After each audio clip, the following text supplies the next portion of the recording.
Halo sahabat Animal Stories Indonesia. Kali ini saya bersama Om Bobby nih. Lihat nih. Kita mau kemana Om? Mau ke koki, Ke ikan mas koki. Nah hari ini kita mau collab lagi sama Om Bobby nih teman-teman nih. Kita mau ngebahas soal peternakan koki. Nah kabarnya peternakan koki ini hanya ada di Indonesia yang bisa diternakin, bener Om? Nah, bukan, jadi koki yang dari Thailand, impor Thailand itu rata-rata dijual keluar, termasuk ke Indonesia itu sudah disuntik dengan hormon supaya mandul. Oh begitu. Nah, baru kali ini ada salah satu pehobi koki yang bisa menternakan. Jadi di Indonesia ini cuman orang ini aja nih Om yang bisa nih. Sepertinya begitu. Dia kan Makanya yang lain-lain. nanti kita coba lihat. Oh, nah teman-teman nanti kita coba lihat ke sana, kita coba tanya-tanya sama Om siapa sih namanya Om? Hendra. Om Hendra ya, peternak koki satu-satunya di Indonesia yang bisa menternakan koki Yang dari Bangkok. dari Bangkok, Thailand. Oke teman-teman, see you di sana ya. Bye bye. It's a sunrise in my soul. It's about time I let go. Oh, ya. Ini rumahnya dia Om. Ya, ini yang punya koki yang mau kita ngomongin tadi nih. Mobilnya keren juga Om. Mobil style. Hasil koki bukan Om? Nah, ini sih bukan, ini hasil anjing poli. Waduh. Rough Collie. Nah, dia juga punya Rough Collie nih. Oh, kayaknya kita lihat anjingnya dulu ya. Lagi dikeluarin. Oh, tuh. yuk, Yuk, kita lihat. Oh, banyak banget.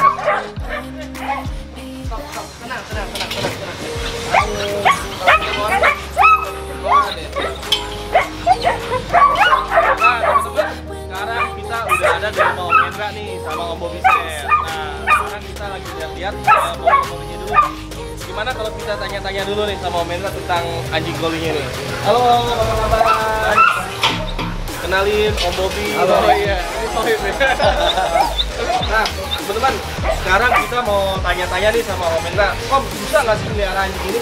Sebenarnya kalau ada niat sama punya knowledge yang baik dan benar nggak bisa. Nggak bisa ya. Oh, ini umurnya berapa tahun aja nih Om? Lu piara kuntilanak juga gampang kan? Wah, teman-teman bisa aja nih Om kita. Ini 3 tahun ya. Ini 3 tahun. Paling tua yang mana Om? Nah, Oliver ya ini Coba nih teman-teman nih, kita lihat dulu. 10 tahun ya. Oh, ini teman-teman namanya Oliver, umurnya Jadi udah kakek 10 dia. tahun nih. Lagi sakit Om? Enggak, udah jadi kakek. Oh, udah jadi kakek, salah denger. Nah, nih teman-teman nih, lihat nih. Om, saya juga mau nanya nih. Kalau nge-breed itu, yang baik, yang benar itu, dan biar bisa menghasilkan keturunan yang baik itu berapa tahun sekali? Nah, pertama kita lihat usia dia sudah dewasa atau mature atau belum. Itu biasanya kalau untuk breed ini 2 tahun ke atas. Oh, 2 tahun ke atas? Iya. Biasanya yang terbaik itu di 3 tahun. Udah 3 tahun. Mulai 3 tahun lah sampai Oh. 6 tahun. Kemudian ketika di breed, Oh, siklusnya dia kan 1 tahun. oh, Setelah melahirkan, oh. next 1 tahun depannya atau next look masa suburnya itu kita jangan breed dulu. Oh, jangan breed dulu. Nah, mereka istirahatin dulu, baru berikutnya baru di breed. Oh, berikutnya baru berbit. Berarti kayak orang juga Om. Ya. Kayak orang habis ngelahirin 40 hari kan nggak boleh. Bukan. Bukan? Jadi pas masa setelah dia breeding, Oh. kan anjing itu ada looknya lagi. Oh, ada looknya dulu. Oh, jangan gitu. jangan langsung kawinin lagi, istirahat dulu lahirnya. Oh. Pabriknya istirahat dulu. Oh, gitu. Ya, supaya nanti berikutnya pabriknya akan lebih kuat lagi, lahirnya lebih kuat, Betul. nah, bisa menghasilkan anakan yang bagus gitu. Oh. Nah, ini ada lagi yang lebih penting ini Om. Umur berapa mereka di stok untuk breeding? Biasanya? Kalau menurut Perkin 8 tahun. Oh, 8 tahun, tapi biasanya saya sudah masuk 6-7 tahun saya nggak breed. Jadi untuk satu indukannya saya cuma selama hidup mereka cuma 2 kali breed. Oh. Saya stop. Jadi bukan untuk komersil puppy mills kayak Oh, gitu iya, ya. Saya nggak boleh ya. sekedar hobi aja sih. Sekedar hobi ya. Ini kalau nggak salah anjingnya dari Inggris ya Om? Skotlandia. Skotlandia? Oh, aslinya nenek moyang Skotlandia, Oh. tapi saya import Oh. karena dipopulerkan oleh Inggris. Saya coba datangkan dari Inggris. Oh. Ada dari Inggris, ada dari Rusia, ada dari Serbia. Saya datangkan dari Eropa lah, sekitar Eropa. Oh, oke deh. Nah, teman-teman kita kan udah selesai nih nanya-nanya sedikit tentang border collie. Nah, nanti panjangnya itu bisa dilihat di channel. Bukan border collie, rough collie. Oh iya, sorry. Ya pokoknya itulah teman-teman. Maklum lidahnya kurang bisa mengucap. Nah, untuk lebih lengkapnya nanti bisa dilihat di channel Dunia Anjing kita. Nah, Animal Stories Indonesia sekarang kita mau lihat tentang ternak ikan koki. Oke. Nah, kata Om Bobi tadi cuman Om ini nih satu-satunya yang bisa ternak. Jadi konon koki yang diekspor ke luar negeri itu sudah disuntik hormon ya, Kak? Iya, mereka Jadi tidak bisa di breeding. kualitas bagus biasanya, kualitas yang untuk bagus-bagus kemungkinan besar mereka di steril agar tidak bisa di-breed di negara lain. Nah, menurut Hendra ya, udah berapa orang yang bisa nge-breeding koki dari Thailand ini? Sebenarnya untuk jenis-jenis yang lain sebenarnya sudah ada banyak. Cuma hanya saya kebetulan baru nih koki bulan Mei. Kebetulan saya nyari-nyari Lionhead, ketemulah strain baru Lion Chu ya. Lion Chu nanti kita lihat bentuknya dia cross dari Ranchu dengan Lionhead. Strain baru dari Thailand beberapa tahun terakhir dipopulerkan di akuarium Singapura oleh penghobi Singapura. Karena saya suka aja. Ya dengar-dengar sih belum ada banyak yang bisa berhasil breed strain tersebut. Nah, ini saya iseng-iseng coba, cuma iseng berhasil. Bisa kita lihat? Boleh. Ntar dulu Om. Hah? Belum. Gue baru tahu ikan itu bisa di steril. Gue kira anjing sama kucing doang di steril. Enggak, doang yang di steril, Bot. Oke deh, sekarang teman-teman kita coba lihat peternakan. Bukan peternakan apa ya? Peternakan cuma kolam kecil aja. Kolam kecil tapi bisa menghasilkan ikan koki yang di-breed. Iya. Bener nggak? Oke, yuk kita lihat ya. Teman-teman, sekarang kita udah ada di dalam rumahnya Om Hendra nih bersama Om Bobi. Om Hendra kemana? Kesini dong. Om Hendranya kabur teman-teman. Padahal yang udah rumah dia. Nah, ini teman-teman kalau bisa lihat nanti akan saya kasih tayangannya. Di sini ada kolam ikan koki dan juga ada akuariumnya isi ikan koki. Nah Om, bisa nggak jelasin ini jenis ikan koki apa nih Om? Oke, ini jenis ikan Lion Chu ya. Saya beli import dari Thailand, ada importernya di Jakarta. Ini saya display juga 2 indukan, 1 jantan sama 2 anaknya. Tipe ini termasuk strain yang mungkin 1 dekade termasuk baru ya, dari Thailand. Memang dibuat di Thailand ya, hasil cross. Kemudian dipopulerkan oleh para penghobi di Singapura di akuarium. Kebetulan cocok, saya suka dengan kepalanya ya, pelihara ikan ini, dan saya kebetulan sukanya warnanya merah dan putih. Ini kepalanya kayak brokoli ya? Iya, kayak barongsai sih. Kayak barongsai ya? Kalau menurut Om Bobi yang paling bagus yang mana ya? Aduh, ini makin jelek, makin bagus ya. Beda sama lu, Bot. Kalau lu makin jelek, makin ada yang mabut. Ya. Jangan. Yang banyak bentolan-bentolan itu ya, sama yang makin gendut, yang makin bagus. Kalau kita kan makin laki, makin bagus. Iya. Kalau ikan, ya masih makin gendut. Gitu. Lucu. Ini ada anakannya juga tuh. Nih teman-teman nih, coba lihat deketin sini nih kameramen ini. Di sini ada burayak nih. Sebutannya hampir benar burayak ya. Kayaknya setiap ikan kecil ini sebutannya hampir sama ya, kayak ikan cupang nih, bilangnya burayak, ya kan ya. Nah, ini lagi dalam masa pemijahan atau apa ini? Enggak, ini baru menetas 4 sampai 5 hari sih. Oh, gitu. Jadi saya pisahin ke akuarium ini, kalian bisa dimonitoring gitu. Oh gitu, ini bertelur ya Deo? Oke, Iya, betul. bertelur ya. Telurnya itu disimpan di mana sih? Taruh eceng gondok atau pohon-pohon itu ya, nanti mereka bertelur sendiri, telur saya angkat. Oh gitu. Terus indukan sama pejantannya saya pisah gitu ya, di tempat wadah tersendiri, biarin mereka bertelur. Nanti mereka menetas sendiri, ya jadilah seperti ini. Nah, enggak, dengar-dengar burayak ini dipilih satu-satu ya? Iya, diangkatnya tuh pakai sendok centong ya sob gitu ya. Dicari satu-satu diangkat, karena kalau mereka gegerkan sedikit udah pasti mati kan. Tapi bisa kelihatan ukuran segitu. Kelihatan mata iya, tapi untuk sortir belum. Oh. Paling yang cacat-cacat nggak bisa berenang, diam di bawah ya dilepas aja di sungai gitu ya.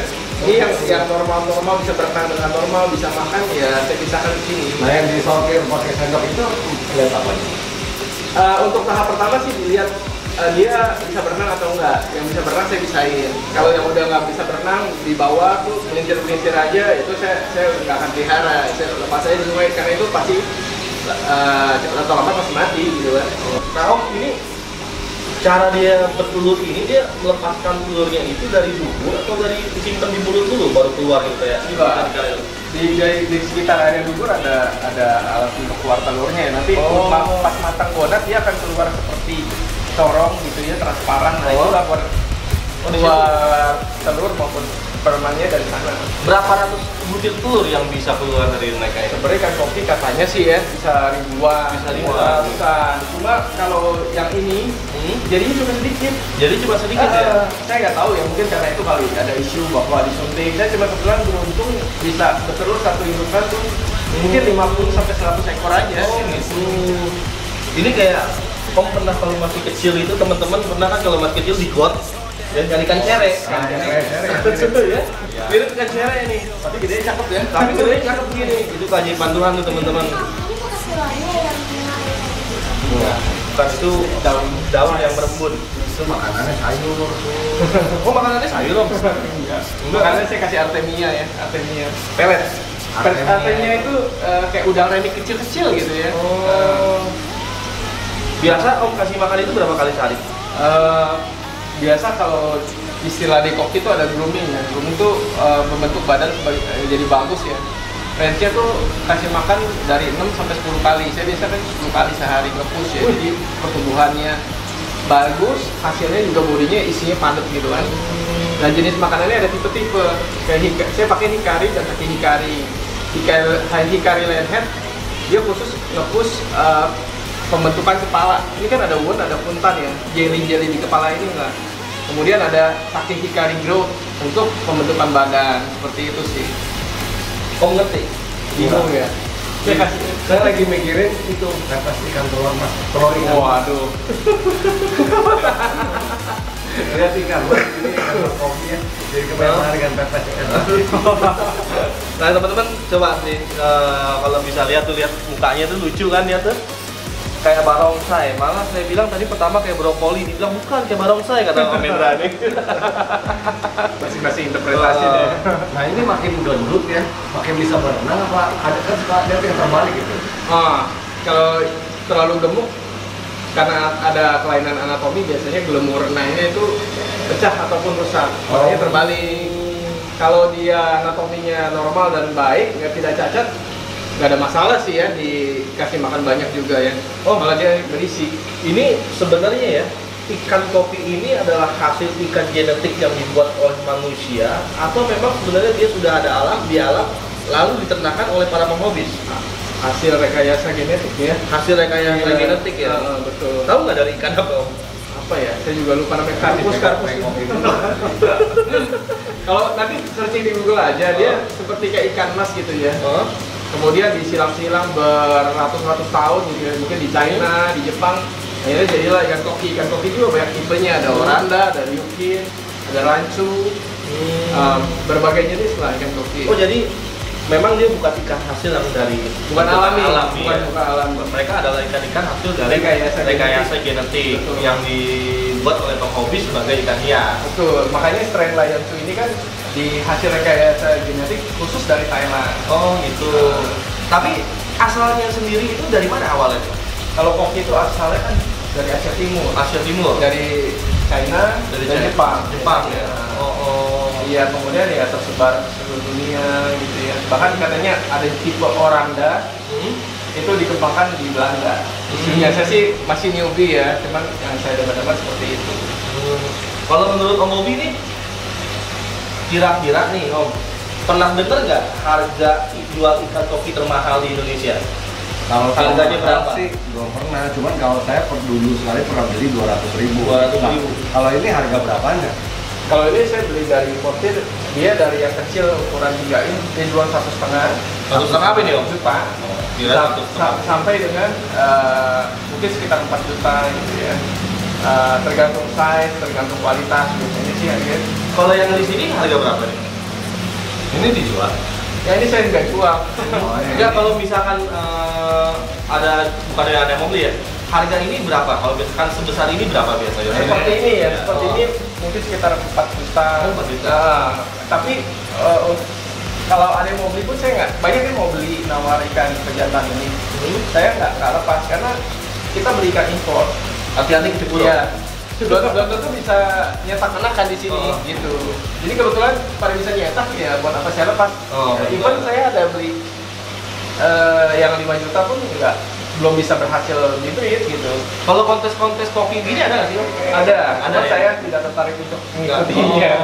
Tapi biasanya kalau menang kontes harganya jadi jauh lebih mahal. Mungkin kali ya saya nggak terlalu interest ya, saya nggak cari tahu. Pasti biasanya nilai jual kontes seperti itu Lebih tinggi ya? gitu. Andra, soal ukuran, saya pernah lihat yang gede sekali ya. Iya. Ini bisa sebesar ini apa? Emang ini sudah maksimal? Kalau tipe Lion Chu ini strainnya maksimal 6 in atau 15 cm ya. Ini ukuran berapa ini? Ini yang paling kecil ini 13,5. Kalau ini 15. Oh, sudah 15 cm? Iya. Dia maksimal sudah segini? Sekitar 15 ya. Kalau dia di cross dengan rancu Buffalo mungkin bisa sampai 18. Oh. Ini saya cross pure Lion Chu. Jadi range-nya 15-16 cm udah maksimal. Jadi segini memang sudah maksimalnya ya? Iya. Ada yang lebih besar lagi ya? Ada jenis-jenis yang besar lagi, Lebih ada besar ya? Oranda ataupun Buffalo Head, rancu Buffalo Head ada yang besar-besar ada. Ada nggak Om yang harganya sampai puluhan juta? Dengar-dengar ada ya, bahkan di Malaysia ada lelang rancu, bilangnya sapi ya. Dia putih, toto-toto hitam itu ratusan juta kalau nggak salah. Karena untuk nyetak seperti itu langka gitu. Apa aja Ini yang umurnya bisa berapa tahun? Umurnya? Kalau koi kan ratusan tahun Panjang. ya? Nah kalau kopi? Saya juga belum tahu pasti sih, tapi dengar-dengar 2 tahun, 3 tahun. Ratusan juta 2 tahun ya? Sayang ya. Sayang. Kalau kopi kan panjang ya umurnya. Oh yang panjang, koi. Oh iya, sorry. Ya. Kalau kopi sih memang biasanya saya tahu 3 tahun juga kebanyakan udah pada lewat sih kan. Iya. Kalau koi kan ya. Dia umur 2 tahun, Oh, ratusan juta. Kalau sangat hormat sih. Nah itu hobi batasannya langit ya, mungkin Oh, Francisius hobi ya, batasannya langit. batasannya langit gitu. Ya, sama hobi apapun ya harganya kadang-kadang yang bagus ya harganya selangit. Nah ini teman-teman nih, kalau teman-teman bisa lihat nih di sebelah kanan ini juga ada kolam nih. Nah ini kolam ini fungsinya apa sebenarnya Om? Kolam ini sebenarnya ya untuk tempat tinggalnya ikan. Dia ikan koki ini lebih cepat besar kalau kita pelihara di tempat atau tank yang cukup luas. Pertumbuhannya akan sangat maksimal. Kalau untuk display akuarium ya sangat terbatas ya. Lambat ya. Ya ini sih untuk display akuarium ini ya. Kalau misalnya ikan koi itu kan dilihat dari atas, dinikmati dari atas. Iya. Kalau koki ini, Oh, bukannya dari samping. koki juga ada 2 macam.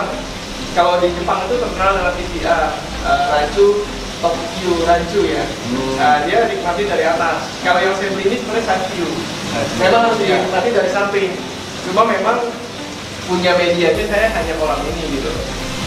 Ya ini akuarium cuma buat display aja untuk foto-foto, gambar ikannya. Oh, gitu. Ada yang perlu kita belum tanya Om? Ada yang perlu kita belum tanya? Susah nggak cara ternakin ini? Waduh, saya nggak mikir susah atau gampang. Mungkin faktor luck ya. Atau Faktor luck aja ya. tahun bisa berapa kali dia beranak tuh? Bertelur gimana beranak? Oh, masa produksinya kalau nggak salah saya baca tuh di usia 7-8 bulan mereka baru pertama kalinya bertelur, kemudian sampai dengan mereka rutin sampai hampir 1 tahun, usia 1 tahun. Kemudian di atas 1 tahun tuh agak jarang ya untuk memproduksi telurnya. Berarti setahun nggak bisa dibilang setahun berapa kali Ya, masa produksinya mungkin 8 bulan sampai 1 tahun. Oh, nggak 1 tahun ya agak jarang tuh bisa bertelur gitu. Bisa, tapi ya Jadi pendek sekali masa breeding. Iya. Umurnya cuma 2 tahun nanti.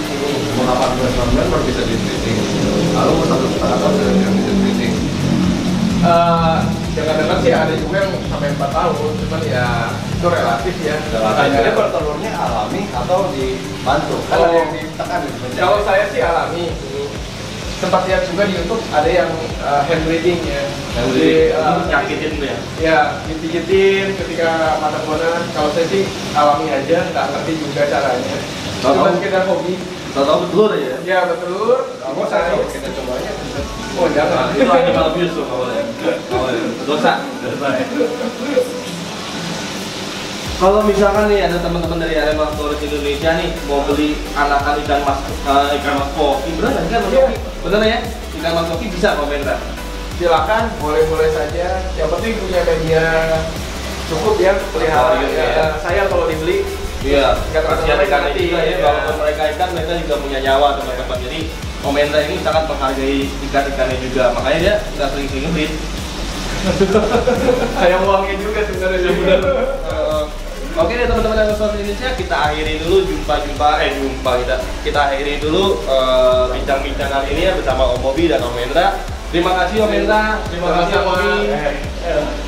Oke, sampai jumpa lagi di lain kesempatan di vlog-vlog saya berikutnya. Salam lestari, tetap selamatkan satwa Indonesia.